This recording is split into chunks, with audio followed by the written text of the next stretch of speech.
한번 따라해 주시면 감사하겠습니다. 베다니의 잔치. 베다니의 잔치가 어떤 잔치인지 말씀을 잘 경청해 주시면 대단히 감사하겠습니다.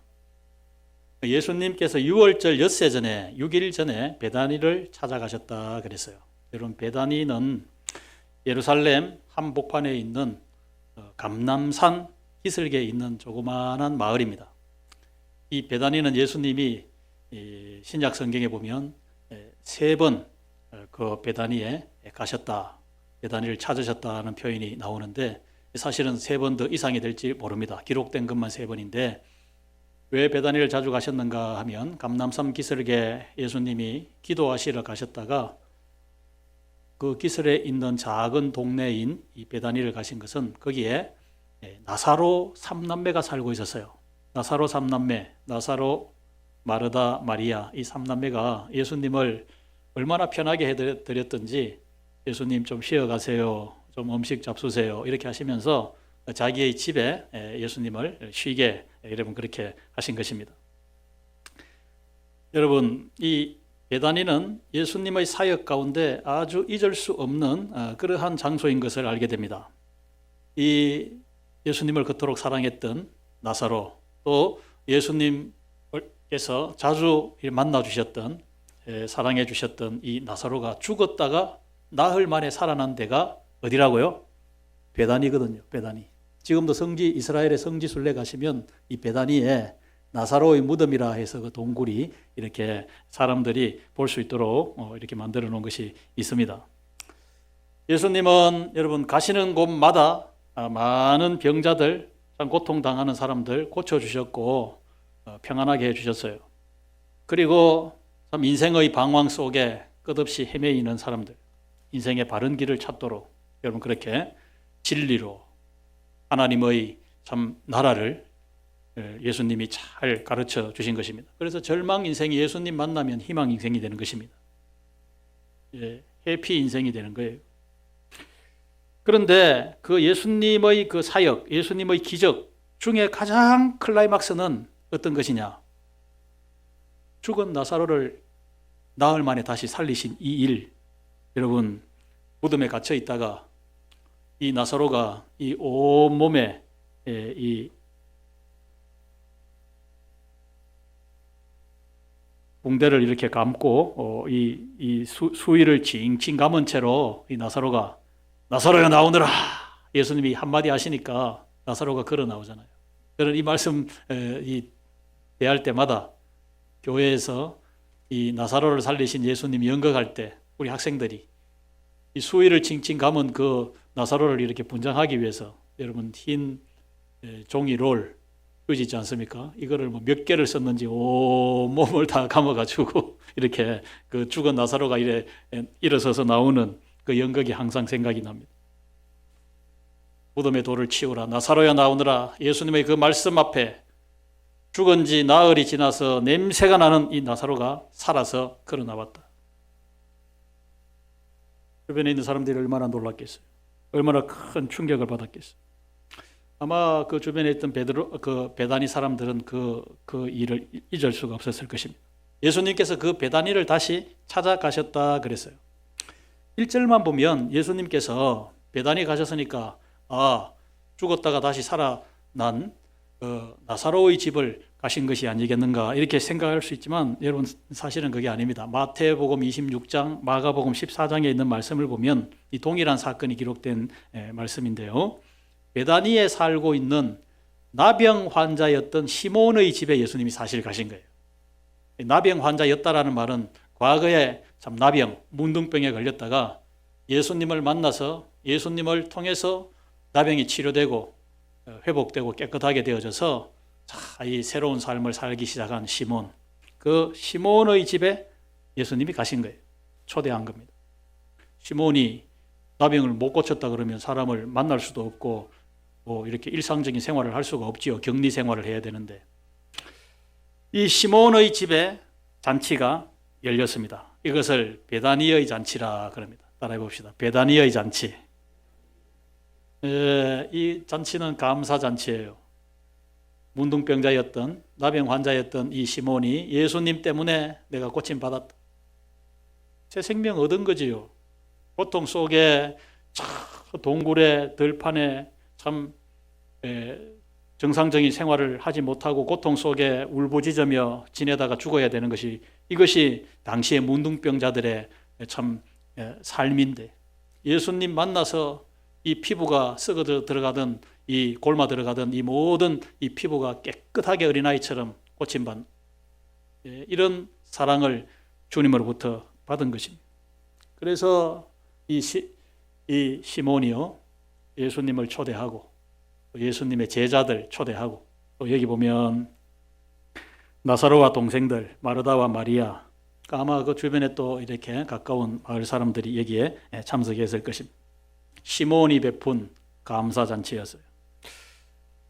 아마 뭐 오늘날로 말하자 그러면 주님 감사합니다 이렇게 하고 현수막 같은 것도 뭐 잔치니까 이렇게 안 돼 그렇겠습니까?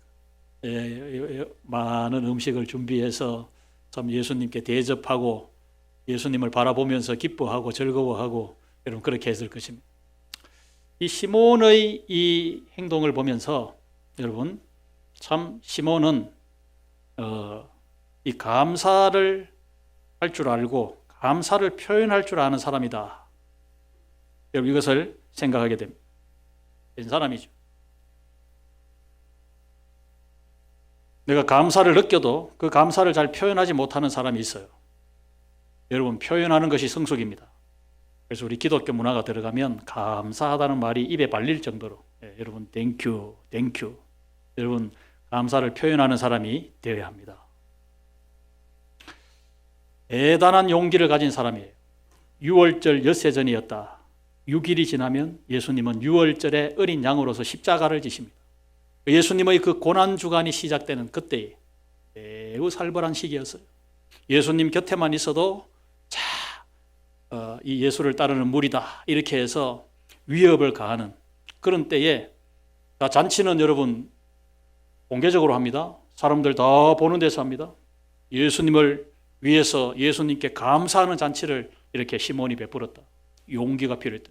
여러분 감사도 용기가 여러분 필요합니다. 예수님 때문에 내가 병 고침을 받았다. 예수님 때문에 내가 새 삶을 살게 되었다. 그래, 그것이 감사해서 예수님께 그저 주님 감사합니다. 주님께 감사를 드린 거예요. 여러분 이것이 여러분 교회의 모습입니다. 천국의 모습이기도 하고, 천국은 어린 양의 혼인잔치가 펼쳐지는 곳이다. 천국도 잔치하는 것으로 우리에게 그렇게 묘사를 여러분 합니다. 여러분 교회는요, 어느 지역교회에 있든지 간에 교회는 예수님 때문에 우리가 기뻐하고 예수님 때문에 우리가 찬양하고 예수님 때문에 즐거워하고, 여러분 이것이 교회입니다. 교회. 세계 어느 나라를 가도 교회는 예수님 때문에 잔치하는 거예요. 잔치하는 거. 요한복음 10장 11절에 보면 예수님이 제자들에게 나는 선한 목자라 이런 말씀을 하셨어요. 나는 선한 목자라. 여러분 예수님과 제자, 예수님과 예수님을 믿는 저와 여러분, 이 관계를 예수님은 목자와 양의 관계로 예수님이 그렇게 설명해 주셨어요. 목자와 양. 예수님은 선한 목자가 되시고 저와 여러분은 예수님의 양입니다. 내가 예수님의 양이 되었다. 이 사실을 바로 깨닫는 사람은 항상 기뻐하고 항상 감사하고 항상 찬양하며 여러분 그렇게 살아갈 수가 있습니다. 여러분 양이다 이러면 별 실감이 잘 안 나요. 몽골에도 가니까 양들이 참 많던데요. 양이라는 이 표현, 많고 많은 동물 중에 왜 하필 양이냐?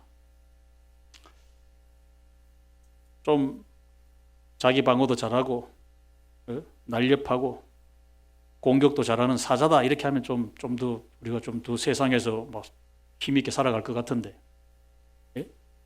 사자라 맨날 일하는 또 그런 뭐 소나 낙이나 여러분 이런 동물들 이런 일을 해야 좋지 않겠습니까? 이런 동물들이 있는데 너는 뭐 내 소다 이렇게 표현하실 수도 있는데 소다 이렇게 하시지 않고 왜 하필이면 양이라 이렇게 말씀하신? 양이라는 동물은 참 너무너무 신기해요. 양은 목자의 도움이 없이는 양이 제대로 살아갈 수가 없어요. 목자가 풀을 뜯어 먹을 수 있는 그 참 초장으로 목자가 이끌어줘야 돼요. 양이 뭐 시냇물을 찾아서 어디 가고 잘 못합니다. 또 양이 목이 마르면 시냇가로 목자가 반드시 인도해줘야 돼요. 인도해줘요. 하루하루를 저와 여러분 이 광야 같은 세상을 주님이 나의 목자이시다. 나는 주님을 따르는 주의 음성을 듣고 따르는 주님의 양이다. 여러분 이런 관계로 살아가는 사람은 인생의 길을 바로잡은 사람이고 가장 행복한 사람인 줄로 믿습니다. 할렐루야. 예수님 때문에 이런 사랑을 받고 이런 보호를 받고 예수님의 인도를 받고 살아가는, 그래서 우리 성도들은 모일 때마다 기뻐하고 떡을 나누고 이 잔치를 하는 것입니다. 세상 잔치일 뿐만 아니라 천국 잔치를 연습하고 있는 거예요. 그래서 모두가 다 즐거워하는 것입니다. 주일은 여러분 즐거워하되, 한 주 내내 즐거워하되 주일은 더 즐거워하는 날이 되시기를 주의 이름으로 축복합니다. 그런데 이 잔치 분위기가 참 무르익어 가는데요. 오늘 3절에 있는 말씀을 보면 한 여자가 등장합니다. 이 여자가 누구냐? 나사로의 동생 마리아인데, 마리아가 손에 한 항아리를 들고 예수님 앞에 나옵니다. 이 항아리 속에는 아주 값진 향료가 들어있는데 나드 향유라 그랬어요. 당시에 이 향이 얼마나 값비싸였던지, 얼마나 그랬습니까? 300데나리온. 300데나리온은 노동자의 300일입니다. 여러분 1년의 연봉이에요.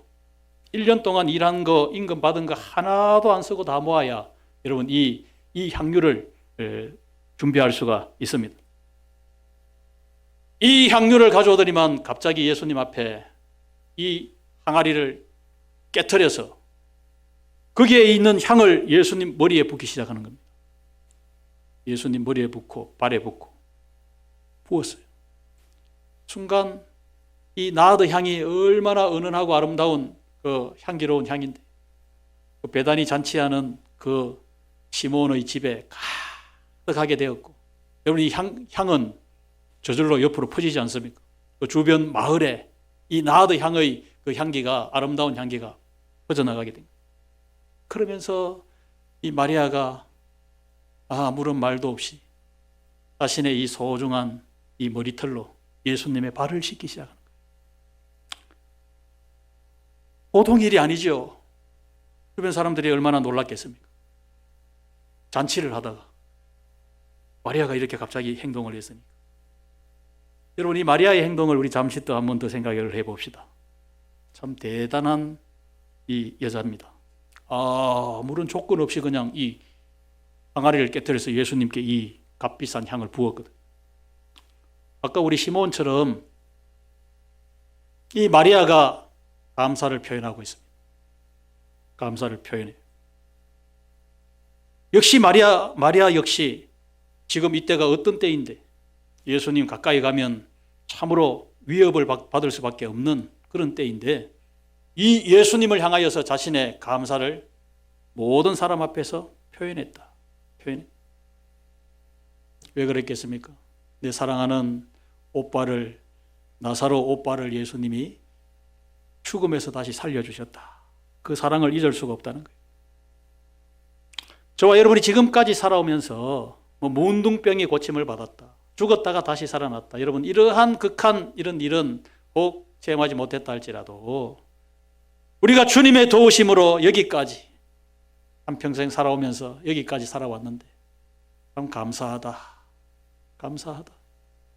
가정을 이루고 자녀를 낳고 양육하고 이렇게 참 교회를 섬기고 이렇게 살아왔는데 모든 것이 다 은혜다. 감사하다.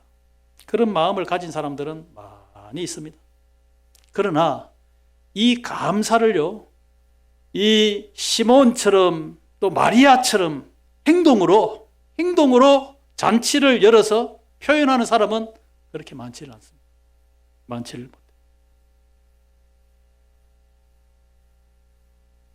이게 뭐 값진 향유라 그래서 300데나리온이라 그러고 값을 이렇게 성경에 표현하고 있으니까 값진 것을 드렸으니까 이 참 귀하다, 소중하다, 여러분 이렇게 물론 볼 수도 물론 있겠습니다만, 이 마리아에게는 사실 이 아직 결혼하지 않는 마리아에게는 자기가 참 결혼하게 되면 이 결혼의 어떤 자금이라고 볼 수 있어요. 여자에게는 얼마나 소중한 것입니까? 이것을 그냥 순간 다 예수님께 부어드린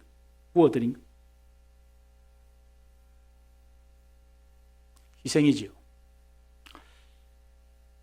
여러분, 저는 이렇게 교회를 섬기다가요, 문득 하나님의 은혜를 생각할 때, 하나님, 제가 하나님께 이렇게 많이 심은 것이 많이 없는데, 아무리 생각해봐도 하나님은 심은 대로 나게 하시는 분인데, 많이 심지 못했는데 하나님 참 이런 은혜를 주시니까 너무너무 황송합니다. 이런 생각이 여러분도 아마 한 번씩 드실 거예요. 저와 동료 목회자들도 이렇게 보면요, 목회를 잘 하시는 분들이 있는데 특별한 분이 아니에요. 저와 비슷하고 다 그런 사람들인데, 그 배경을 가만히 한 번씩 이렇게 보면요, 참 그 부모님 대에서부터 하나님의 교회를 위하여, 하나님의 나라를 위하여 참 눈물과 희생으로 많이 희생하신 그런 자녀들이다. 이런 것을 한 번씩 이렇게 봅니다. 깨닫게 됩니다.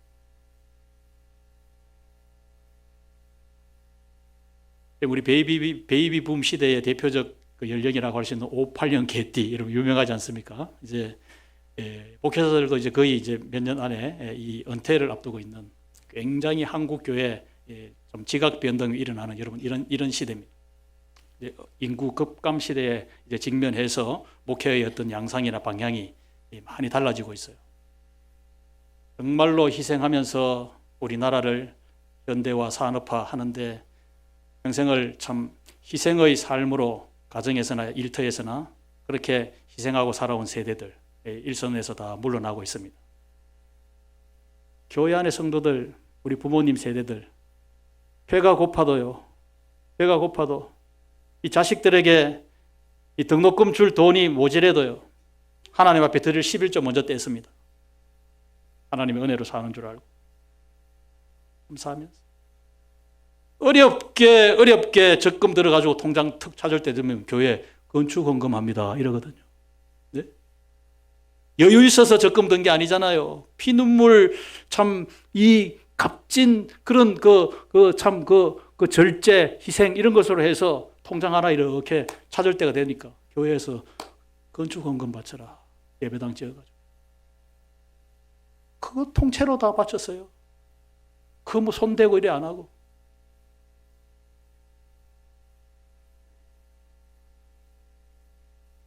내가 주님께 드렸다. 이것은 내 손을 떠났기 때문에 희생이고 그것 때문에 빈자리가 생긴 거예요. 그렇지 않습니까?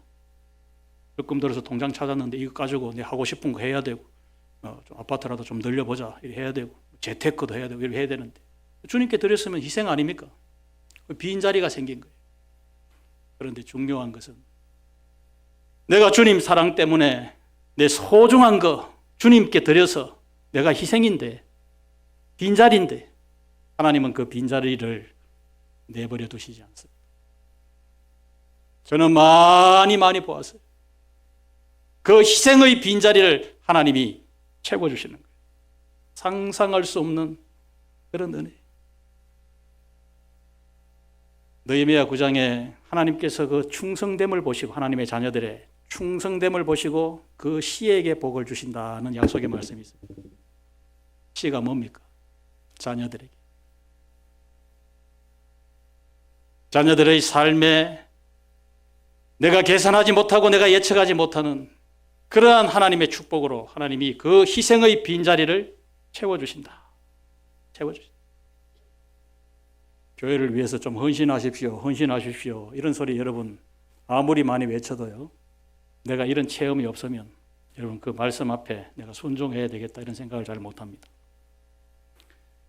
하나님의 축복이 내 가정에 내 자녀들에게 임하기 위해서는 희생의 빈자리를 만드는 것은 내가 해야 되는 것입니다. 그렇지 않습니까? 여러분 가정에 좋은 가구를 하나 넣고 싶은데 비워내야 좋은 걸 넣지요. 그렇지 않습니까? 우리 몸도 우리 육체도 마찬가지예요. 지방이 쌓이고 기름이 쌓이고 이러면 여러분 몸이 얼마 가지 못해서 고장 납니다. 핏줄이 막히고 뭐 혈액이 제대로 안 돌아가고, 예? 쌓이면 안 돼요. 빈 자리를 만들어야 됩니다. 빈 자리. 여러분, 여기에 참 이 마리아의 행동을 보고 이 가룟 유다는요, 아주 비판적으로 말합니다. 예수님께 이 참 감사를 행동으로 드렸는데 이걸 왜 낭비하느냐, 허비하느냐 이런 소리 합니다. 이걸 팔아가지고 가난한 자들 구제해 주지, 너 뭐 하는 짓이냐. 그 말만 가만히 생각해 보면 예수님과의 관계를 생각하지 않고 1년 연봉을 가지고 가난한 사람들 도우면 얼마나 좋아요. 그 얼마나 설득력 있는 말입니까? 그런데 이런 말을 하는 유다는요, 다른 사람을 구제하거나 도우는 일이 하나도 없습니다. 그저 말만 이러고 이런 소리 하고 있는, 그럴싸한 말, 여러분 좋은 말. 예수님을 따라다니면서 봉사하고 그렇게 했지만 예수님을 사랑하지는 않았어요. 이게 가룟 유다의 불행입니다. 교회에서 여러분 뭐 예배도 드리고 교회에 하는 모든 행사에 참여도 하고 교회에서 뭘 일을 맡기면 할 수 있어요. 그러나 주님을 진정 사랑하지 않고도 가룟 유다처럼 할 수도 있다라는 이 말입니다. 자신을 위해 한 거지. 그렇게 해야 내가 좀 편한 것 같고, 그렇게 해야 내가 불안이 없어지는 것 같고, 자기 자신을 위해서 한 것뿐이고 주님을 사랑해서 한 것이 아닙니다. 중요한 것은 마리아의 행동을 예수님이 어떻게 보시느냐입니다. 예수님이 어떻게 보시느냐. 예수님이 어떻게 보시느냐. 7절에 있는 말씀을 보시면 시작. 예수께서 이르시되 그를 가만두어 나의 장례할 날을 위하여 그것을 간직하게 하라. 이 말씀하죠. 대단히 중요한 말씀. 마리아의 행동을 예수님은 예수님 자신의 장례를 위한 행동이다 이렇게 말씀을 해주세요. 향유를 부은 것이 예수님은 무엇을 위한 것이라? 장례, 예수님의 죽음을 준비한 것이다. 여러분 이 뜻이에요. 여러분 내 자신의 죽음의 문제보다 내 앞에 닥친 문제 중에 여러분 이보다 더 중요한 문제가 어디 있겠어요? 예? 죽음의 문제가 여러분 간단한 문제입니까? 예? 가벼운 문제입니까? 예수님 자신의 죽음을 이 마리아가 준비했다 이 말씀을 하세요. 더 구체적으로 예수님 말씀하신 것은 마가복음 14장 8절인데요. 시작. 그는 힘을 다하여 내 몸에 향유를 부어 내 장례를 미리 준비하였느니라. 힘을 다해서, 힘을 다한 거 맞습니다. 이 여자 마리아에게 자신의 전 재산이라고 할 수 있는 이 향유 옥합 항아리를 깨트려서 다 주님께 몽땅 쏟아부었습니다. 힘을 다한 것이지. 예수님이 정말로 너는 힘에 지나도록 나를 위해서 이 죽음을 준비했다. 칭찬하신 거죠. 칭찬하신. 우리 신앙생활에 우리가 힘을 다하지 않으면 대충 해서는 여러분 하나님의 큰 역사를 체험하기 어렵습니다. 꿀벌이요. 저는 참 꿀을 한 숟갈씩 이렇게 먹을 때가 있는데 먹을 때마다 이게 꿀벌이 참 신기하다 이렇게 생각합니다. 꿀벌 이 500g 조그마한 통 한 통 이렇게 모으려면 벌 꿀이요 무려 얼마만큼 이 꽃송이를 찾아다녀야 되는가. 꿀 500g 얻으려고 하면 이 꽃송이를 5만 송이를 온 이 들판 이 산천을 이 벌들이 날개짓하면서 조금씩 이렇게 입에 물고 와서 여러분 이게 이제 이 5만 송이를 날개짓을 해야 됩니다. 5만 송이. 하나님의 은혜와 축복을 우리가 누리고 이 은혜에 감사하기 위하여서 또 내 자신의 삶을 하나님의 기뻐하시는 삶으로 드리기 위해서 하나님의 뜻이 뭘까 찾고 기도하고 또 고민하고 이 신앙의 날개짓이 있을 때 힘을 다하는 이런 날개짓이 있을 때 하나님의 칭찬이 있고 하나님의 축복이 있는 줄로 믿습니다. 여러분 요한복음 21장 1절에 보면 여러분 이때가 과연 어떤 때인가? 6월절 여세전이라 그랬어요. 엿새가 지나면 예수님은 이제 십자가 지십니다. 예수님이 죽음을 맞이하십니다. 마리아는 이 때를 알았어요. 여러분, 예수님의 제자들 이 때를 알았는가? 몰랐습니다. 예수님이 가신다 하니까 괜히 불안해만 했지. 엿새 지나면 예수님이 6월절 어린 양 된다는 거, 십자가에 죽으신다는 거, 예수님의 제자들도 제대로 몰랐는데 그 누가 알겠어요? 자기 언니 마르다 몰랐습니다. 마르다는 언제나 일에 분주한 사람이었다. 교회에는 일을 열심히 하는 사람도 필요합니다. 마르다 같은 사람도 꼭 필요해요. 마르다를 이렇게 탓하거나 그렇게 하면 안 됩니다. 일하는 사람이 없으면 어떻게 되겠어요? 그러나 마르다도 이 사실을 모릅니다. 오직 누구만 알았다? 마리아. 그러면서 성경은 우리에게 말씀하기를 마리아는 참 얌체짓을 많이 했어. 언니는 저렇게 고생스럽게 일하고 분주하게 일하고 이러는데 예수님 무릎 앞에 딱 앉아가지고 예수님 하시는 말씀만 계속 그 앞에서 받아먹었거든. 그러니까 예수님의 말씀을 그대로 받은 거예요. 인자가 고난을 받아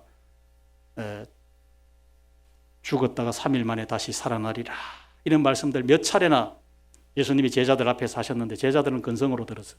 그렇지만 마리아는 예수님의 그 말씀을 마음에 간직하고 있었어요. 엿새 전에 이제 주님께서 이제 엿새 후에 십자가를 지시고 죽으신다. 그러니까 주님께 이 사랑을 표현할 수 있는 이 때가 또 오지 않는다 이 말이에요. 예수님 몸에 향유를 부었다 이 말은 예수님의 죽음을 준비했다 이 뜻인데 유대인의 장례법은 그 시신에 이 향유를 바르는 장례 그것이 있습니다. 살아계신 예수님의 몸에 예수님이 아직 죽으신 분이 아닌데 시신이 아닌데 왜 이 향유를 부어드렸느냐? 예수님의 죽음을 준비한 것인데 마리아는 그 비밀을 알고 있었어요. 여러분, 같은 마리아지만 막달라 마리아, 예수님이 죽으시고 3일 만에 부활하신 안식일 첫날 새벽에 예수님의 몸에 향유를 발라드리기 위해서 무덤 속에 갔지만 이 막달라 마리아가 예수님을 만납니까? 못 만납니까? 누워 계셨던 그 자리는 이 비어 있었잖아요. 부활하셨잖아요. 그러니까 여기에 이 마리아는 예수님이 죽고 나신 이후에 그 시신의 장례법대로 향유를 바르는 것은 의미가 없는 것이다. 왜? 예수님은 다시 3일 만에 뭐 하신다? 부활하신다. 살아나신다.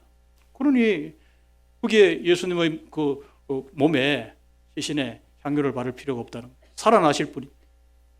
예수님의 죽음의 의미를 마리아는 바로 알고 있었습니다. 그래서 그 죽음을 기념한 거예요. 여러분, 우리가 하나님께 감사하는 거, 하나님께 감사를 표현하는 거, 그 때가 있어요. 뭐 나중에 감사하지. 그럼 여유가 더 되면 감사하지. 그거 아닙니다.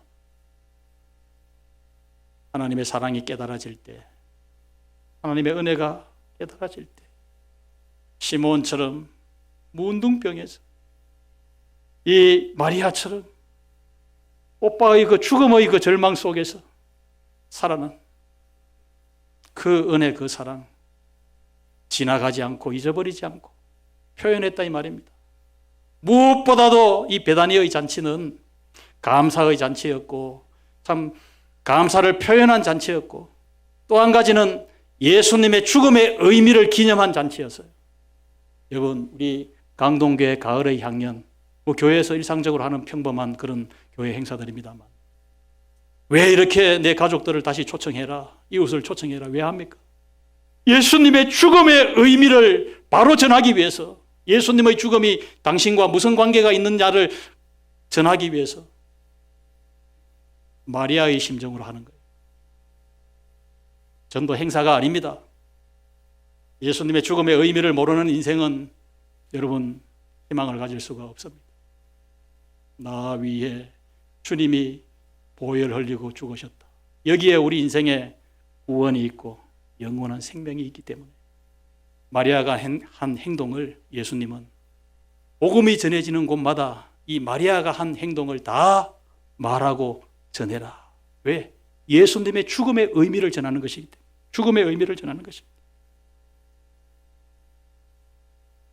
우리 강동교에 속한 우리 모든 성도 여러분, 우리가 작은 마리아가 되고 우리가 작은 시몬이 되어져서 주님의 은혜에 감사하고 감사를 표현하는 그런 믿음의 성숙으로 나아가고